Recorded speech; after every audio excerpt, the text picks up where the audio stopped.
Welcome to Tiskisawa. As you can tell, we are in a gorgeous new studio.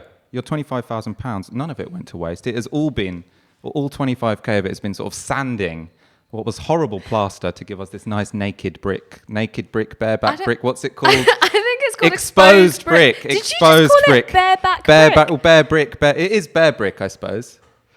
In any case, isn't it gorgeous?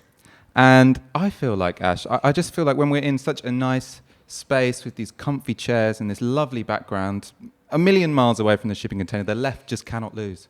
Yeah, I mean, it feels hard to maintain a sense of depression and despair when at last you've been liberated from a shipping container and you're near a tube station and there's natural light. I will, however, try and this light isn't lower natural at the moment, but yeah. No, but behind you. During the daytime, case, it's natural light. This one is my camera. It has been a dramatic day in Parliament. A general election feels like it could be closer than ever. We're going to get on to what were the big crunch votes today. But first of all, I should give you a little rundown of what's happened over the last few days because it's necessary context. And I know that some of you, the best viewers, the sensible ones, boycott any media outlet that isn't Novara Media. And we haven't seen you since Friday. So let's talk through the previous 4 days in British politics. I can only imagine the effect that much Michael Walker has on the human brain. Oh. Positive, negative? Tell us in the comments. Strong. If you're one of the people who only watches Novara Media and refuses to get your news from anywhere else. Let's go back to Saturday. So on Saturday, obviously on Friday on Tiskisawa, we had Tom Kabassi and Dawn Foster who were explaining what was in the bill. On Saturday, that was heard in Parliament. So Johnson brought his deal to get parliamentary approval. He was desperate to get it passed on the day because it would mean he wouldn't have to ask for an extension from the EU. That was what was demanded by the Benn Act. For a few hours, it looked like that was going to pass. Johnson was going to get his deal through. Brexit would be done. There'd be lots of people's voters who were distraught. And there'd be lots of people in the Labour Party who were fairly worried because it looked like Boris Johnson would have got Brexit done just as he has been talking about for the last few months. Obviously, the chaos would not have ended. But in any case, that didn't happen because Oliver Letwin, one of the 21 Whipless Tories, introduced an amendment. Thatcher's former spad. Oh, was he? Yeah, I mean, I was not going to put him up as a hero, but he did do a good amendment, actually. He gives Saturday. Good amendment. Gives good amendment, that guy. One of the 21 Whipless Tory MPs, he introduced an amendment which said Parliament would not approve the deal until all the necessary implementing legislation had been passed. So this wouldn't just be a yes-no question on the deal, as was demanded in the Withdrawal Act a while ago. It would be properly putting this deal into law. That passed.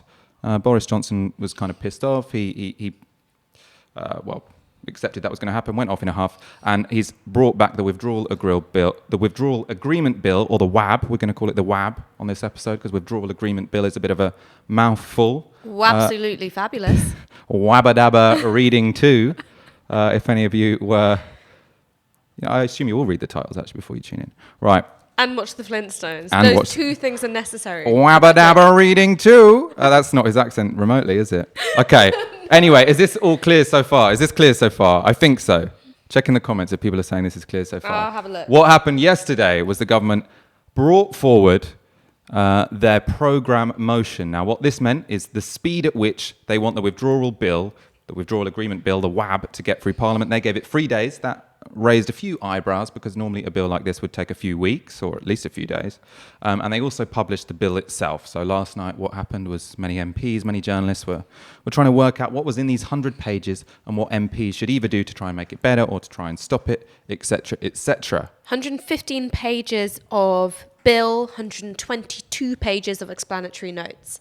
And to give you a sense of how unusual it is to expect Parliament to scrutinise, vote on a bill, take it to committee stage, bring it back, vote on it again in the space of 3 days. Let me introduce to you my favourite bit of British law, which is still British law, which was passed in 1986, which made it illegal to handle a salmon in suspicious circumstances. What counts as a suspicious circumstance? It didn't clarify the nature of the suspicious circumstance. Well, how long did they debate it for? Well, it took 2 months to make its way. Presumably if they had 2 months to debate it, they should have specified what counts as a suspicious circumstance to be in handling a salmon. I couldn't work out what the word was there, but to be handling a salmon. 2 months to take the Salmon Act of 1986 from bill to law.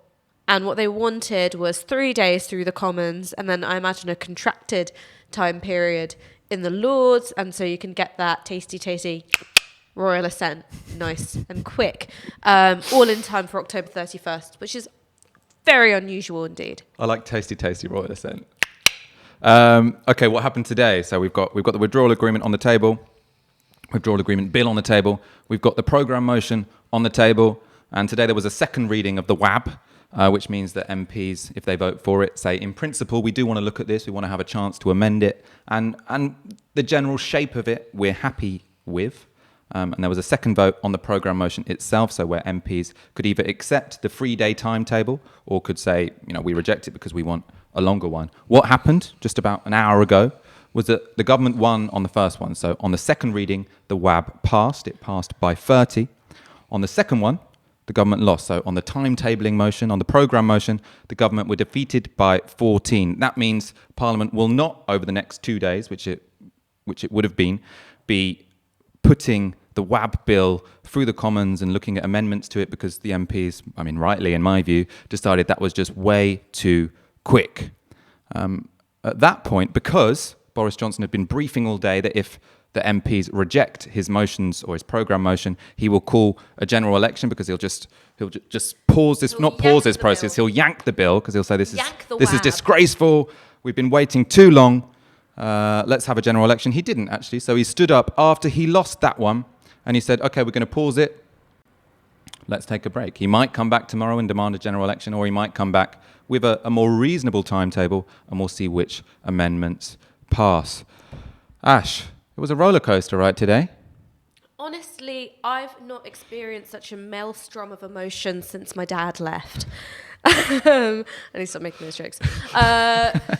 What can we make I was going to say, I assume you didn't vote on that timetable, but maybe that's a bit harsh when you're talking about... No, I was a family. newborn, so wasn't eligible yet.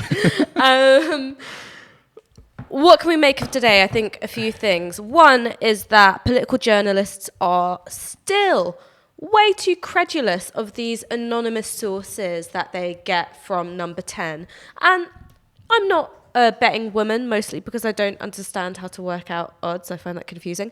But if I were a betting woman, I would put a tenner on many of those anonymous sources having names which rhyme with schmommenick schmummings.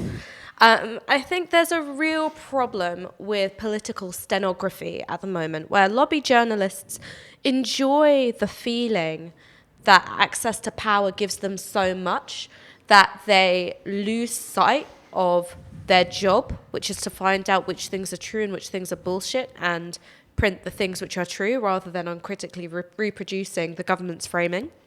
I think the second thing that we learned today is that the majority by which Boris Johnson passed the WAB in the second reading, which is a majority of 30, that's a lot more than had been predicted on Saturday and a lot more than had been predicted at the beginning of even today. People were talking about him perhaps being able to squeak it through by a margin of 5. And for him to have that majority of 30 with the DUP voting against, I believe, I think that shows that he has pretty well disciplined the so-called Spartans on his own side, the group of MPs who voted against Theresa May's deal 3 times, that wider orbit of ERG, and also those so-called Tory rebels, the ones who lost the whip, Sam Gyimah, Amber Rudd. Well, not Sam Gyimah, he's a Lib Dem now. Oh, sorry, terrible error of mine. Sorry, Sam Gyimah. I apologise. Whipless Conservatives and Lib Dems are incredibly different, Ash. I'm so sorry. It's just unbelievable for political journalists to ever confuse a Lib Dem with a Conservative because they have completely different worldviews. And I can't imagine they'd ever agree on any policy other than the implementation of austerity, which killed 120,000 people. This was some really great, Mark Thomas bars that just came from you just then. I can really... I just felt outraged. Well, listen, there was some poor Tory whip who rang up Sam Gyimah, forgetting that he defected to the Lib Dems, to say, is there any way we could persuade you to vote for this withdrawal bill? And he was like, I might chopped a liver to you. What is going on? But, sorry, Sam Gyimah, I'm sorry for slandering you. You are not a Tory, you're a Lib Dem. World of difference there. But Rory Stewart, Ken Clarke, Nicholas Soames, Tory rebels who tend not actually to want to disrupt or derail the government's Brexit plans too much. To be fair, they did on the Letwin Amendment and they did on the programme motion today. But when there's a bill in front of them, when there's a deal in front of them, because they've seen themselves as the implacable enemies of no deal, it means that when Boris Johnson's able to do what he has always wanted to do, which is put a deal before the Commons, they are quite likely to uncritically accept whatever's put before them, even if it's a chewed up biscuit in a napkin.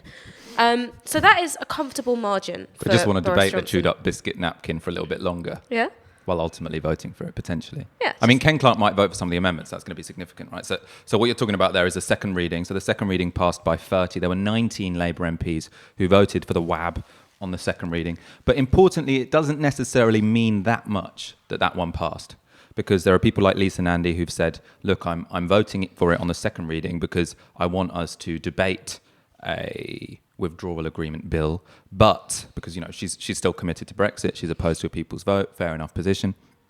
But she's saying, ultimately, if it comes back on the third reading, which is when it would actually become law, looking a lot like what it looks like at the moment, so if basically she's faced with a yes, no on Boris Johnson's deal on the third reading, at this point in time, she's likely to vote it down. So many of those 19 Labour MPs that voted for it on the second reading might well switch back, although it still does look like he'd have the numbers when it comes to that third reading.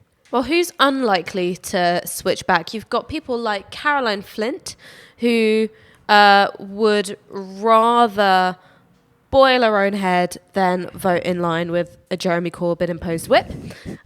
You've got Kate Hoey, who was once the darling of Labour moderates back when she was imposed on Vauxhall in order to outfox Martha Ossamore, and now has, I think, radicalised even the most committed anti-open selection centrist into calling for, the NEC to deselect and blah, blah, blah.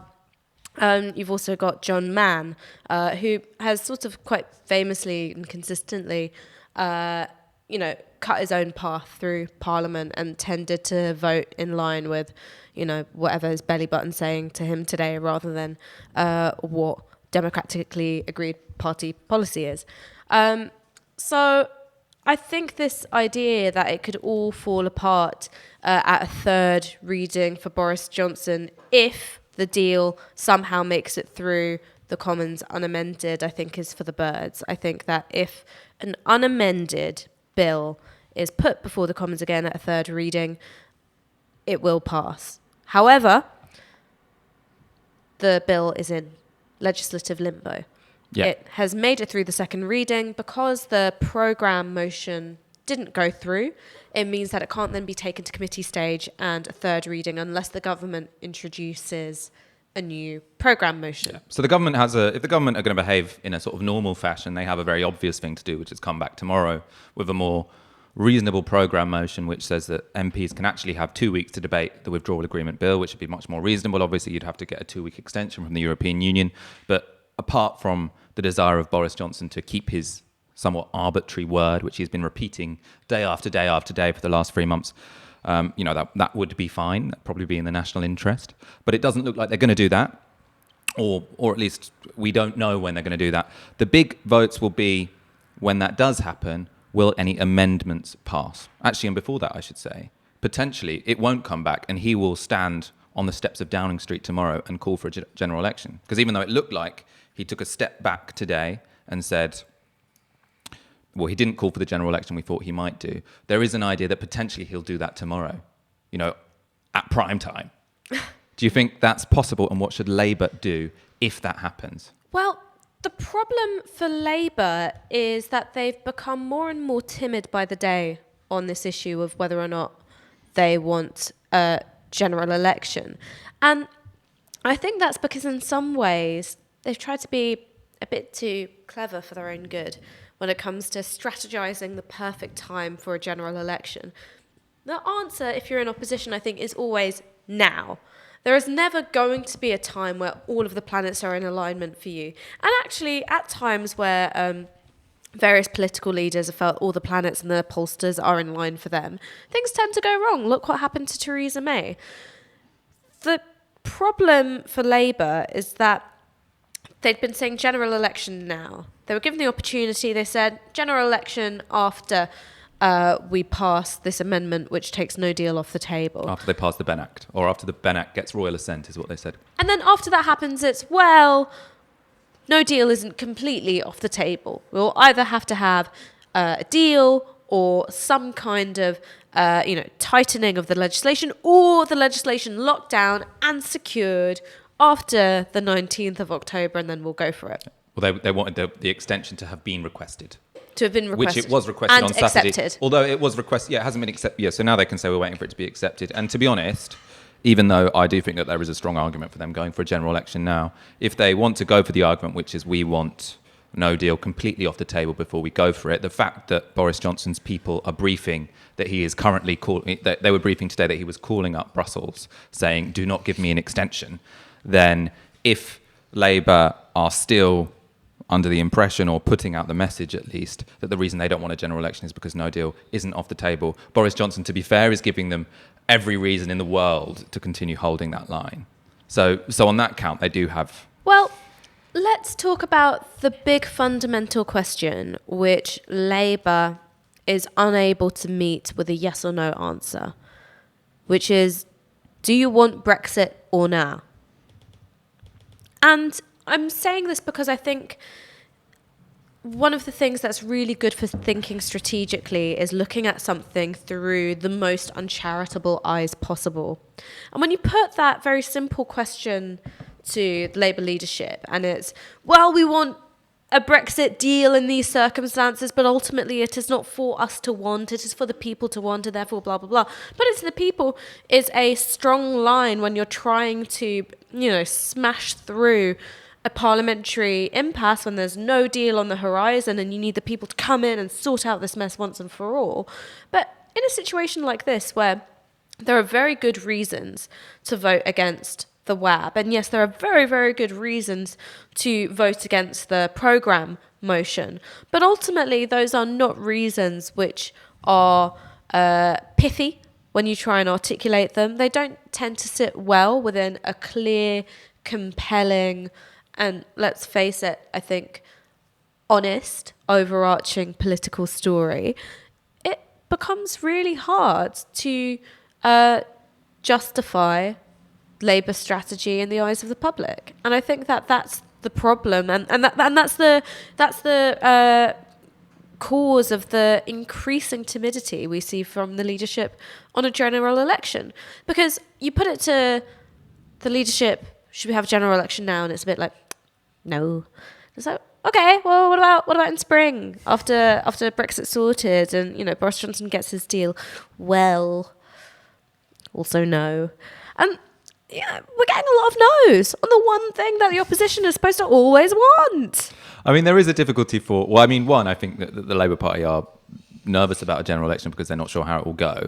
In terms of messaging and having clear messaging, I think there is a real structural difficulty for them, which is a genuinely difficult circle to square, which, was it a square to a circle to square? Whatever. It's difficult square to circle, it is that. It's difficult is what it is, Walker. It's bloody difficult. Even this phrase is difficult. Imagine negotiating Labour's Brexit strategy in these conditions. But anyway, what I was going to say is the reason it's difficult is because they need a clear message to the public, and the message to the public at the moment is that they want to get the coalition of people who want a people's vote, basically. They've said there's an electoral polarisation between Remain and Leave, and we're going to go quite close to the Remainy one and say we're going to have a people's vote in favour of a soft Brexit versus Remain.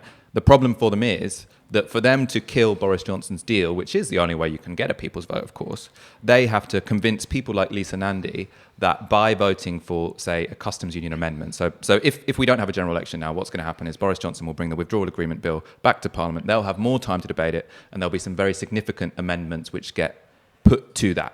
So the most significant one probably will be for a customs union. There'll also be one for a people's vote, but I'm just sure that will fall. So I'm not really sure why we're talking about it, because the numbers are not there in Parliament. But there potentially are the numbers in Parliament to attach to Boris Johnson's quite hard Brexit deal a customs union. That would be anathema to many backbench Tories and probably to Boris Johnson. Although Boris Johnson doesn't care about anything, of course, but to his ERG Spartan, which is a terrible word to call them, isn't it? Base. I feel like Spartans. Is that a Greek thing? Aren't they quite physically So Sparta was a kingdom famous for being like tough guy. Yeah, tough, really good at war. Warriors. The children were given up at an early age in order to be, abused into being tough. And the sort of weak or ill ones were left on hillsides to die. Got turned into a comic book and then a film by that kind of fash one. But they might not. They wouldn't have accepted Mark Francois into their ranks. Potentially, he would not have made the grade. I don't think that he would have been all that good at taking on the Persian army. In any case, I digress, or we digress. So the difficulty for the Labour Party is to defeat Boris Johnson's bill. What you have to do is you have to attach an amendment to it for something like a customs union. If Parliament passes a customs union amendment, he is quite likely to yank the bill, because that loses the support of the ERG. And then, Can we please call it yank the WAB? Yank the WAB, yeah, that's good. Either the most Remainy and I think overly ambitious Remainy people who think you can get a people's vote in this Parliament will hope that if he yanks it, then you'll be in an impasse where people won't back a general election, and then you can get enough people to back a people's vote. That probably won't happen. But what might happen is Boris Johnson has to yank the WAB with his tail between his legs, and then we get a general election slightly more on our terms. The problem there is that Lisa Nandy, to vote for the customs union amendment, needs to be convinced that by voting for a customs union amendment, she is not implicitly voting for a people's vote, because she doesn't want it.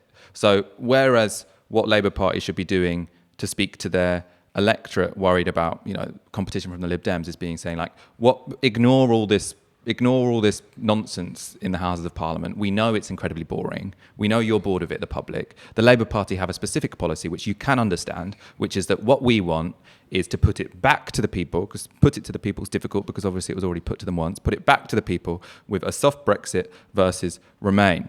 That's a clear message to the electorate. The problem is, if they say that in the House of Commons today, then everyone's going to vote for Boris Johnson's programme motion, or everyone's going to vote against the customs union amendment, because it's made clear to them what's actually going on here. So it is genuinely difficult for them to have a clear line at this point. It's genuinely difficult. But if we think about those previous opportunities where Boris Johnson had been, defeated 5, 6, 7 times, in a row in the Commons, was taunting Jeremy Corbyn for a general election, he would have had the numbers to deliver on Jeremy Corbyn if that's what leadership had gone for. And if they said, our position is we will sort out Brexit in 6 months' time by negotiating this and then putting it back to the people, it would have been more justifiable as a position when you compare it to parliamentary reality.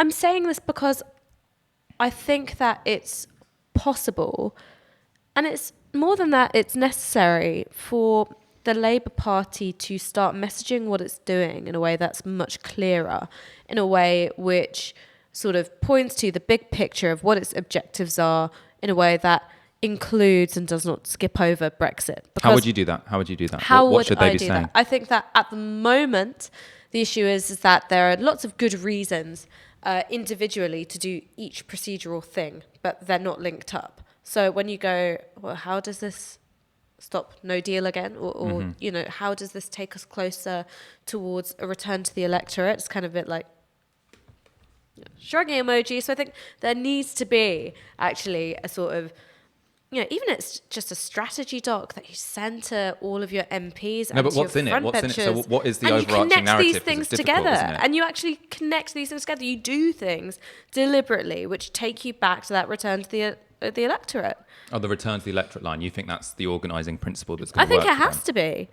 And one of the things is like, yes, you're right, Lisa Nandy. It's difficult then because he's saying a general election. How do they answer the question? Lisa Nandy won't do, Levy X if she thinks that it might lead to Remainy Y. But one of the ways in which you cut out all of that parliamentary faff is if you go for a general election and you put your Brexit position the overarching to the people narrative is much in a easier if you manifesto. get out of these weird parliamentary wranglings, which no one really cares about. I want to get onto in detail the question of these Labour leavers. One, because it's going to determine the fate of Boris Johnson's Withdrawal Agreement Bill, and especially amendments like the Customs Union Amendment, for example. Also, because it's created a big, quite intense debate, really, on Twitter and online, and that kind of debate which sort of mixes with morality. Who's a scab and who's not a scab, which is always quite interesting to debate. I just think the guy who was part of the miners' strike wasn't a scab. We're going to get onto that in a moment, but first of all, I almost feel bad asking you for more money after we move straight into our new studio, but it's just a habit now. We are in this gorgeous new studio. That is thanks to you guys. Thank you for that. But as ever, Novara Media wants to grow. We want to have some full-time staff in this gorgeous room, in these very comfy chairs. We're going to put some plants. We're going to put some plants, I think, maybe there by the window. We're going to have some sofas over there where Gary can live. We don't yet have the premium gruel for him. I'm so sorry, Gary. He's in the room with us now. We haven't hid him in the weird little side room shed. Unfortunately, we don't have a camera facing him, but that's one of the things that we can do. The next campaign should be make Gary full-time, I think. And... Full-time McQuiggan. Yeah, full-time McQuiggan. If you want a full-time McQuiggan, go to support.novaramedia.com and donate the equivalent of 1 hour's wage a month so Gary McQuiggan can start working around the clock. Because at the moment, it's disgraceful, completely part-time. Not even here for every Tisky Sour, but what can you do? No, he works very hard. Gary works very hard. Big round of applause for him. In the comments, like this video, share it on Facebook. Keep your comments coming. We'll go to your questions at the end. Let's talk about Labour leavers. Wow, in the comments they're loving the idea of Gary Cam.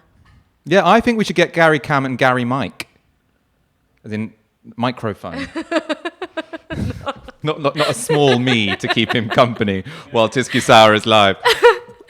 Join us, one of us. All right, Labour leavers. So as I think we've intimated already, there are a few kind of Labour leavers. So one kind of Labour leaver includes John Mann, Kate Hoey, Caroline Flint, Jim Fitzpatrick and Kevin Barron. And these five, they voted for Boris Johnson's programme motion today. So they were happy for Boris Johnson to get it through in 3 days, and the only justification for that whatsoever is to give Boris Johnson his ego trip of leaving the European Union on the 31st of October. So there's no justification for that whatsoever. Their only justification for voting for the deal was that it is in existence. And that seems to me like a terrible reason to do anything. There are lots of things in existence that I don't do. Theirs is even worse than that because they don't vote for so they just vote with the Tories. So even when last time around when a customs union amendment came up, there's what they say is, look, we want Brexit done. Fair enough. That's a legitimate position. But they just follow the Conservative whip. So when a customs union option comes up, they vote against that.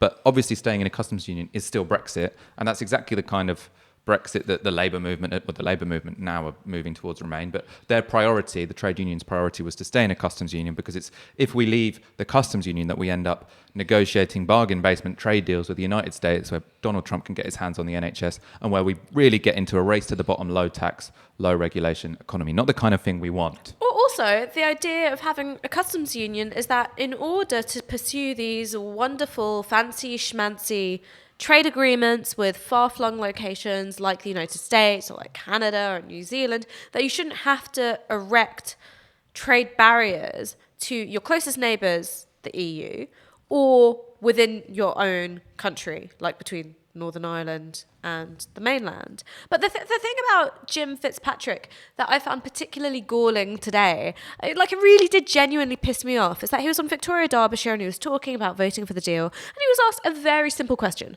which was, did you read the WAB? And he says no. Did you try reading the WAB? He says no. Did you read the explanations for the WAB? He says no. Well, are you going to vote for the WAB? Well, in principle, yes. And for me, it is mad that someone who earns, over 3 times the median salary in this country can waltz onto TV and be like, yeah, guess what? I don't do my fucking job. Can we show that video, actually, Gary? It is in the Google Doc. So it's actually a tweet of Ash's today because she you I was tweeted that fuming. video. I was You were fuming. fuming. You had, good context to go with it. Because you should at least be able to explain why you're doing what you're doing. It's in the section called Jim Fitzpatrick. Are we getting that up now? Or should we talk a bit longer? This is why you need a Gary cam, because then whilst you're waiting for the video, you can look at his gorgeous face, which, if you haven't seen it, it's quite gorgeous. He actually makes all of us call him Sexy Gary. That's not true.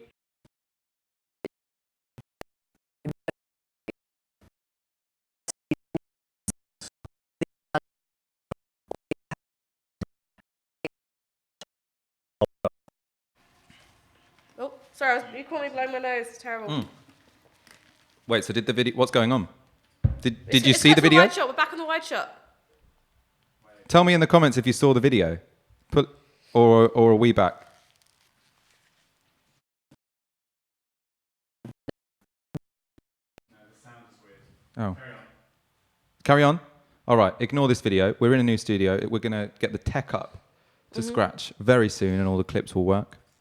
In any case, Jim Fitzpatrick is the kind of Labour leaver who, is just taking the piss, quite frankly. This is a guy who he was saying there, look, I haven't read it, but it doesn't matter because it's just the second reading. This is just about the principle of it. I don't need to look at the detail because amendments will come up. Then she's asked, will you vote for it to go through in 3 days? And he's like, yeah, fuck it. This bill doesn't even matter. The real trading negotiations are going to happen in a year's time. He's pretending the Withdrawal Agreement Bill is not significant. The Withdrawal Agreement Bill, in it, he doesn't seem to have any interest in amending it, has in it no clauses which say that Parliament will have a say over that free trade agreement. It doesn't have any clauses that say that Parliament will be able to prevent no deal in 14 months' time. It doesn't have any clauses that properly suggest that we can't, strip back Labour rights. So this is someone who is pretending to be a Labour MP, who is just not doing his job. At the same time, so I want to make a distinction between one type of Labour Leave MP who's just an idiot, and then there are Labour Leave MPs who don't seem to just be trolling the Labour Party because they often vote for decent amendments, but they are talking about the possibility or the potential of ultimately backing Boris Johnson's deals. This is people like Melanie On. She voted today against the programme motion. So she, unlike Jim Fitzpatrick, said or voted in favour of the idea that MPs should have more than 2 weeks to vote for this. She also voted for the Letwin Amendment. Same as Lisa Nandy actually is in this position, although Melanie On has spoken in a more positive way about voting for Boris's deal or Johnson's deal in the end, whereas Nandy's more saying, look, I'll vote for it in the second reading, but she hasn't intimated she will vote for it in the third reading. But these MPs don't seem to be trolling the Labour Party. No, but where are they coming from? I find Melanie On kind of a funny one because this weekend, and I think rightly so, there were robust discussions between Labour MPs about what the right way forward is through navigating the presentation of the WAB. And her and Lloyd Russell Moyle, who is a friend of the show, he's been on a few times, lovely guy, we're having a discussion about whether or not to vote for the WAB is basically co-signing free-for-all for disaster capitalists and hedge funders who want to asset strip British public services, yada, yada, yada. And Melanie On came out with, quite a traditionally Lexit line about, well, if you want to talk about propping up a capitalist institution, how can you say that we should stay in the EU? Just look at what they did to Portugal, look at what they did to Greece, so on and so forth. All of these things are factually true. Again, this is a very traditional Lexit argument.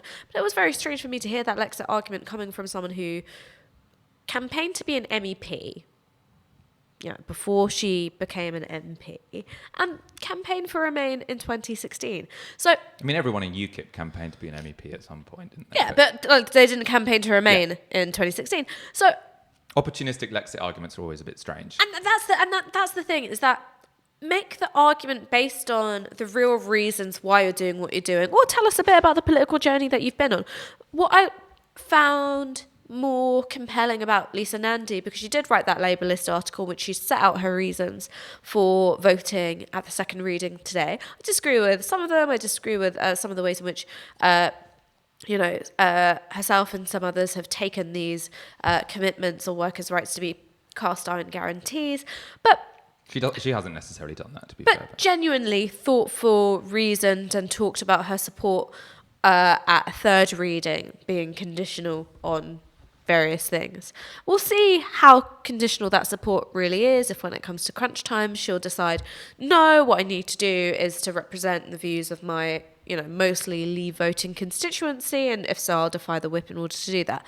So, I agree. There is a range of opinions, justifications, thoughtfulness amongst the rebel Labour MPs. Yeah, I mean, one thing I think about the more thoughtful ones, or at least not the trolling ones, is that I can see why there is urgency from the left saying, if you do this, you are completely letting down the Labour movement. Because I think it's tactically, electorally, and in terms of the future of labour rights in Britain, for example, a disaster to vote for Boris Johnson's deal. I think there is a misguided idea from some people in the Labour Party that if you get Brexit out of the way, if you let Boris Johnson have this victory, then ultimately we can fight an election on hospitals and schools in spring.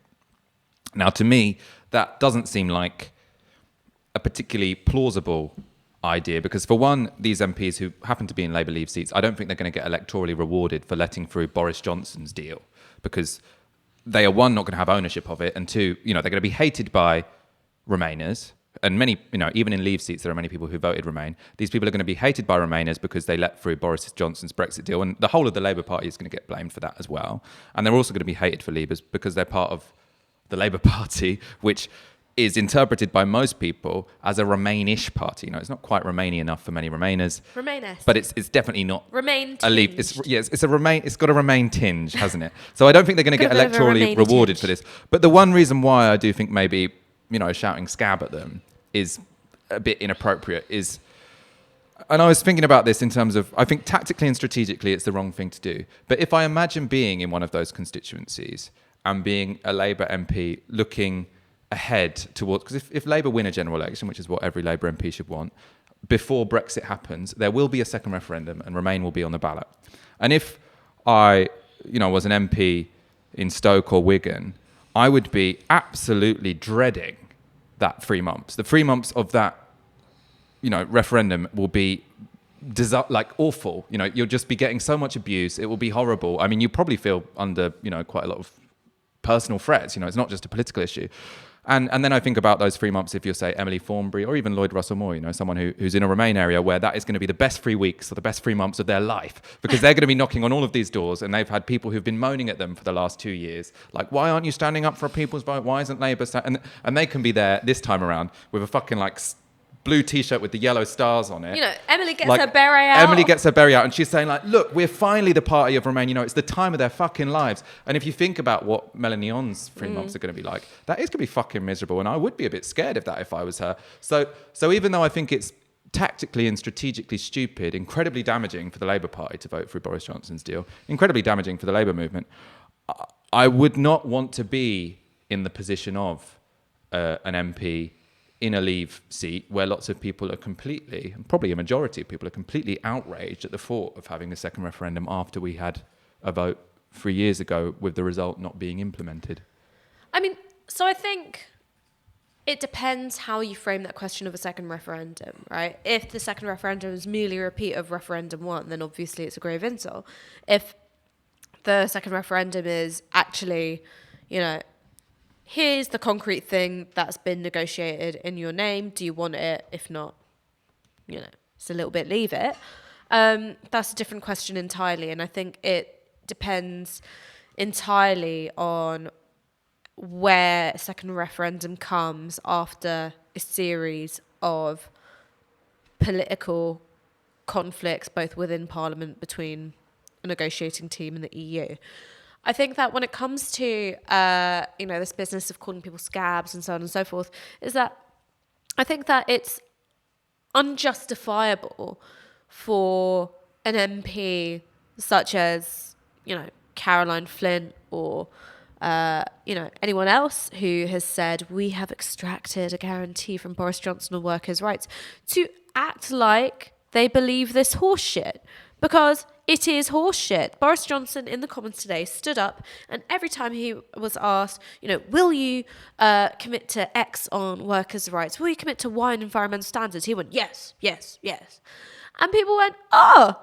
So this man who has lied to every woman he has ever been with, who lied to Sajid Javid on national TV about an independent inquiry into Tory Islamophobia, who lied to the DUP about a border down the Irish Sea, suddenly he's telling the truth to me. And his front bench team of Dominic Raab, who thinks that British workers are amongst the laziest in the world, of, real Ayn Rand fundamentalists like Sajid Javid and Priti Patel, they're going to go, oh yes, what we're not going to do is, have regression on workers' rights. And it is unjustifiable for a Labour MP to lie to their memberships, their constituents, and themselves that they believe it. If they just went, you know what, the democratic principle of Brexit is more important than things like maternity leave or sick pay or holiday, well, then we can have an honest discussion. But that's not what's happening.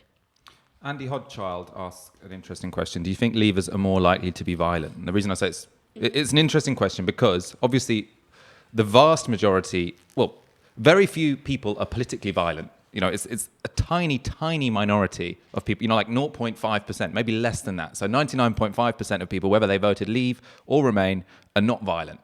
But the only people who in this country in recent history have committed political violence are the far right, and the far right back Brexit. That doesn't make Brexit necessarily a far right project. Obviously, we say all the time on the programme, it doesn't mean that anyone who wants Brexit or voted for Brexit is of the far right. But it is Leave. Well, it is people who voted Leave or people who are angry at people doing a second referendum that will commit political violence, not Remainers, and that's because the far right are the only group of people in this country who enact political violence, and they back Brexit. So I suppose Leavers are more violent, but that's only because 0.5% of them are violent and about 0.01% of Remainers are. I mean, the thing is that you wouldn't say that if you'd been at the famous IKEA riots in the early 2000s. I mean, politically violent. Obviously, I think domestic violence is how much one in... But, I mean, so look, I think when it comes down to this question of political violence, I think what you've got to understand is that Brexit fundamentally is a referendum on two competing visions of national decline and what's causing it. And so for the Leavers, what's causing national decline is treachery, allegiance to foreign powers, whether that's through migration or through membership of the EU. It is a sense of abandonment. It's a sense of loss of control. And fundamentally, I think it's a sense that the nation is going to the dogs and has been for quite some time. And for Remainers, that sense of political decline and what constitutes it, I'm talking about really the Remain ultras. I'm not talking about people who, happen to vote Remain, but, also care very deeply about austerity. It's for people who really were politicised by 2016 only. For Remainers, political decline was the enfranchisement of people who do not share their social values, right? So you've got two competing visions. One, though, is sort of fundamentally a bit patrician. And it's a bit like saying, oh, if only we can restore the rules of, a kind of, polite technocracy again. Things will be fine.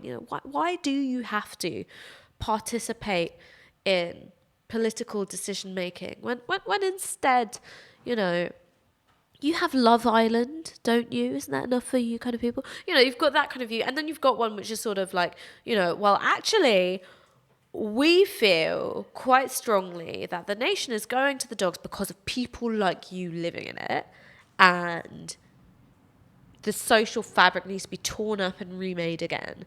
And I think that's the difference. Now, I'm not saying that one is inherently violent, one isn't, but there's a reason why one is able to chime more with the far right. Agree. That's what I'm saying. I was going to talk a bit about what we do with the people's voters, the potentially million people, probably wasn't quite a million people who went on that march. Now that, if Brexit happens, there's going to be a lot of people looking for a movement to take them in. But actually, I feel like we've got a million years to talk about that, and maybe we should go to Is some it question questions. time? I think it should be question time. So we'll talk about that Also, in the future. Can I just apologise to the viewers and the listeners for my really horrible voice? I've just got like one of those head colds where you feel like your head is made Ash, of bubble. we can forgive a head cold. We can't forgive you turning away from Sorry, the mic. sorry. Bad mic practice. I'm so sorry. I've had Gary waving at me. Oh, wow, the eyebrows of disapproval. Oh God, I can't look away. I'm so sorry for the horrible voice. I just have a head cold. I took some decongestants and they worked for like 10 minutes. I think you sound amazing, babe. I like a husky voice. That's actually my favourite thing about having a cold is the voice it gives me. Oh no, I hate it. I hate the way like my D's and like P's and B's sound. All right, put in some questions if you've got them. Replica says, should Monday night PLP meetings be live streamed to Labour members at least? I mean, I think probably it wouldn't help us in the polls because it sounds like they are a horrible shit show where everyone is throwing shit at each other. And people don't normally like to vote for parties who are completely smeared in shit. But I do see the point in terms of, from what it sounds like, many MPs, especially from the Labour right, who pretend to be the representatives of a civilised politics, go in there and be complete arseholes to people like Jeremy Corbyn, who are fairly, I think people bully people in the PLP, and I think they tend to actually be, the bullies in the PLP tend to be our factional opponents. So I wouldn't mind them being outed as the bullies they are. But at the same time, not all of them, but it sounds like there are some people in the PLP meeting who are real, don't behave very well. But if you streamed it, it wouldn't be good for us. So let's not do it. Also, the fact is that when it comes to a general election, people don't think about what faction you're a part of. They think about what party you're a part of. There's top lines about what the culture of that party is, what their manifesto is, are they driven by infighting or not? Like, you are held collectively responsible for that. Joseph O asks, has popular opposition to universal credit been outshone by Brexit, or do people just not care that much? I've been thinking about this a lot recently. I've been thinking a lot about how Brexit, as both a symptom of and an intensifier of a feeling of national decline, has meant that actually dealing with the economic causes of social decline and an increasing inequality gets sort of pushed off the table. And I think that one of the things that's happened over a period of 40 years is that the idea that the state can actively make your life better or less miserable has been torn to shreds. First by the ideology of neoliberalism and the sort of Thatcherite project, and then also I think by the sort of overreaches in state power and the sort of crises in trust, which include the financial crisis, the Iraq War, which just sort of mean that like you don't trust these people who are in power. They seem self-serving. Why would they ever help you? So then when you've got stories of state-made human misery, like universal credit, it's really hard for the idea that politicians can make the state behave differently and that will change people's lives. It's hard to make that stick with people. That's an uphill battle. It's not impossible, but it's uphill. This is a really interesting question from Classic Jag Lover. Ooh. Is it like a Jaguar? That's quite normy for like a Novara fan. I like that. Have you got a Jag? Classic Jag Lover? Do you own more than one Jaguar? Maybe because if you do, please donate us a little bit more money, because I haven't seen Classic Jag Lover appear in the... Donate us a Jag. Yeah, donate us a Jag. We'll sell it really quickly. I don't know how much they go for these days, but I don't fucking want the car. I can't drive. Like the animal, because they've got the strongest jaw. Anyway, tell us. Kingdom. I suppose I should answer your question while you explain your name. Classic Jag Lover asks, if Boris Johnson gets his deal through, what does the Conservative Party have to put in a manifesto? Very good question. Very interesting. I mean, for a start, I suppose parties often stand on their record. So you can say, I'm the party who got Brexit done. And to be fair, the opposition parties will, at this point, have looked for a while like what they did was stall and didn't win. It might be the case, and a lot of people have been saying, I've seen some sensible tweets about this actually, which is because Boris Johnson's deal is actually doing okay in terms of public opinion. Obviously, the majority of people don't really know what's in it, but of people who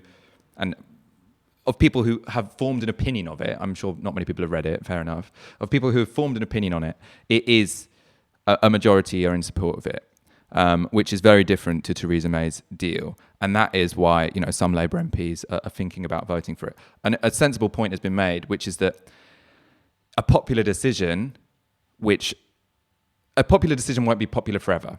So, for example, MPs who voted for the Iraq War thought, well, we're on the right side of public opinion here, because at the time, even though there were 2 million people demonstrating against it, it looked like in some polls like there was a majority in favour of going to war. But obviously, when the consequences of that became apparent, then having voted for it was, obviously, I think we're way too acceptable about people that voted for the Iraq War. But in any case, it looked at the time like, you were doing something in line with public opinion, and now it is something which shows you were out of touch with public opinion, or that you were a bad MP, or that you made a terrible decision because you supported something which turned out to be a catastrophe. So it might well be the case that even if in a general election in, say, 3 months' time, and investment, if Brexit happens, investment will flood in because there will be a little bit more certainty, and people who were too worried about a no-deal Brexit to invest in their business over the last 12 years will do it in that 3 months.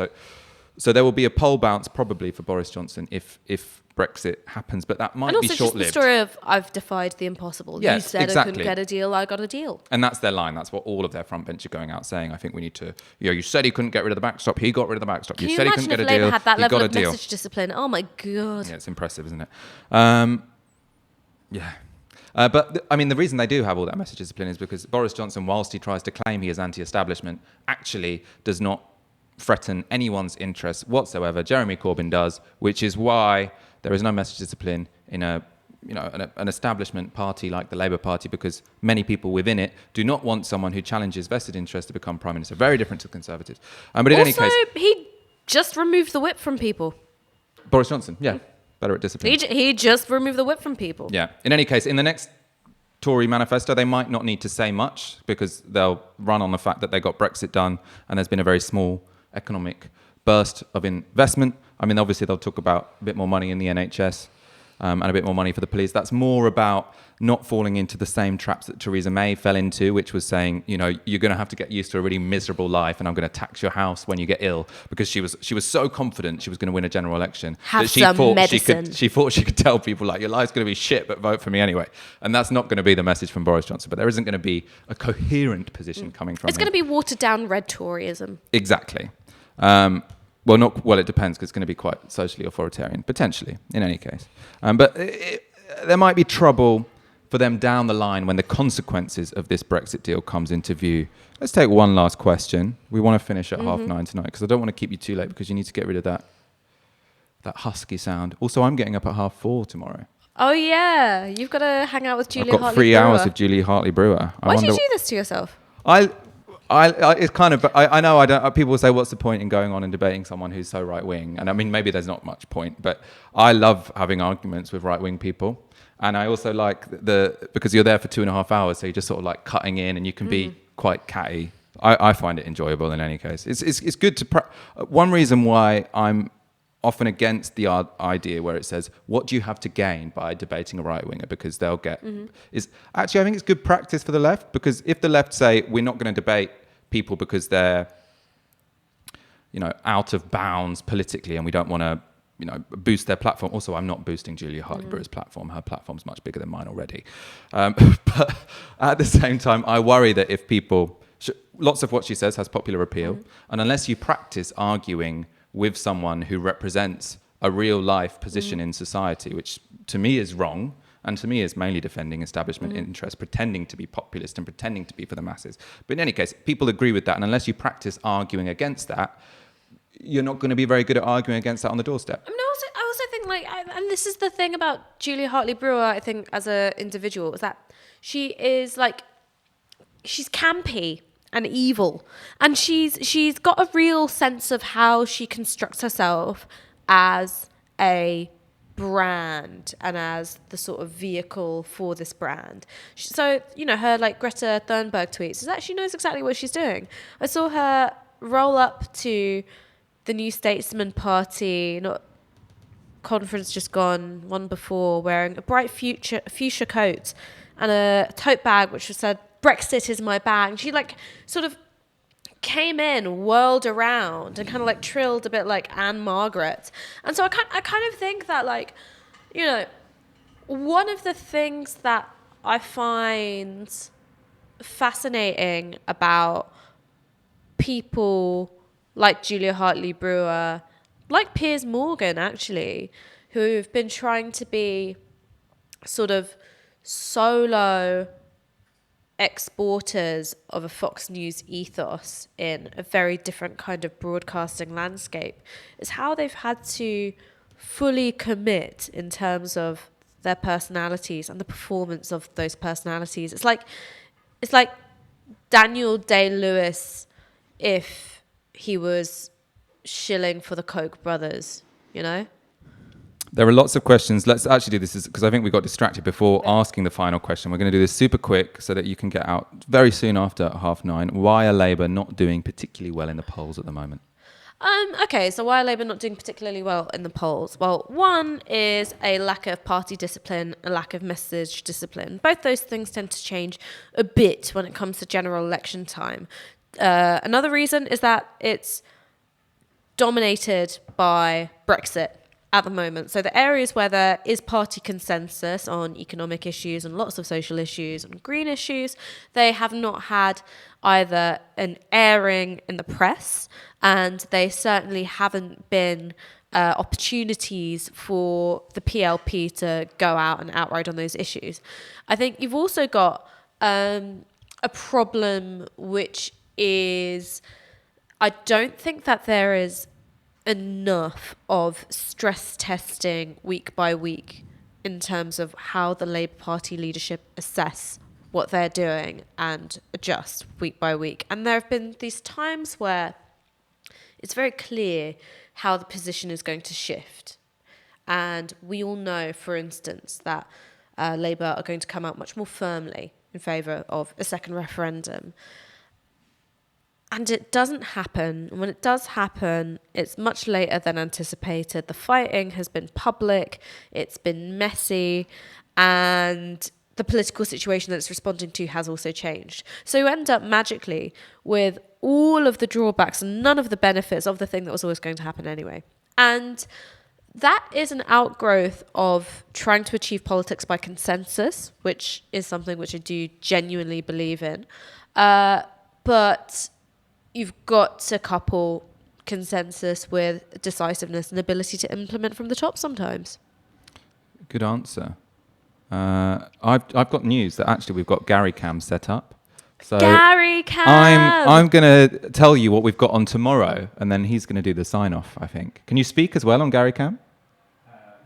Not really, okay. Can the subaltern Get the Gary Cam up. Yeah. Sexy Gary! It's true, right? Ash, thank you so much for coming on Tisky Sour tonight. Thank you for having me. It's been a real pleasure watching Parliament for the 3 hours before we went live. Tomorrow, Tisky Sour will be... to you than I ever cared to be. Oh, not sure how to take that, I suppose. Tomorrow, we've got Anand Menon on the show, Britain's favourite Brexit guru. So if you have any questions about, the nitty-gritty of what's in that bill or what's going to happen next, he is the person to ask. So tune in tomorrow at 8 p.m. live. That will be one not to miss. Thank you, Gary, for producing the show. Thank you, our audience, for having sorted us out in this gorgeous studio. We love you. As ever. Well, we do love you, but we also want your money. So please go to support.novaramedia.com and donate the equivalent of 1 hour's wage. 1 hour's wage a month, so we can get some full-time staff to occupy this gorgeous new studio. Thank you for watching. Thank you for your comments. Gary, take us home. Good night.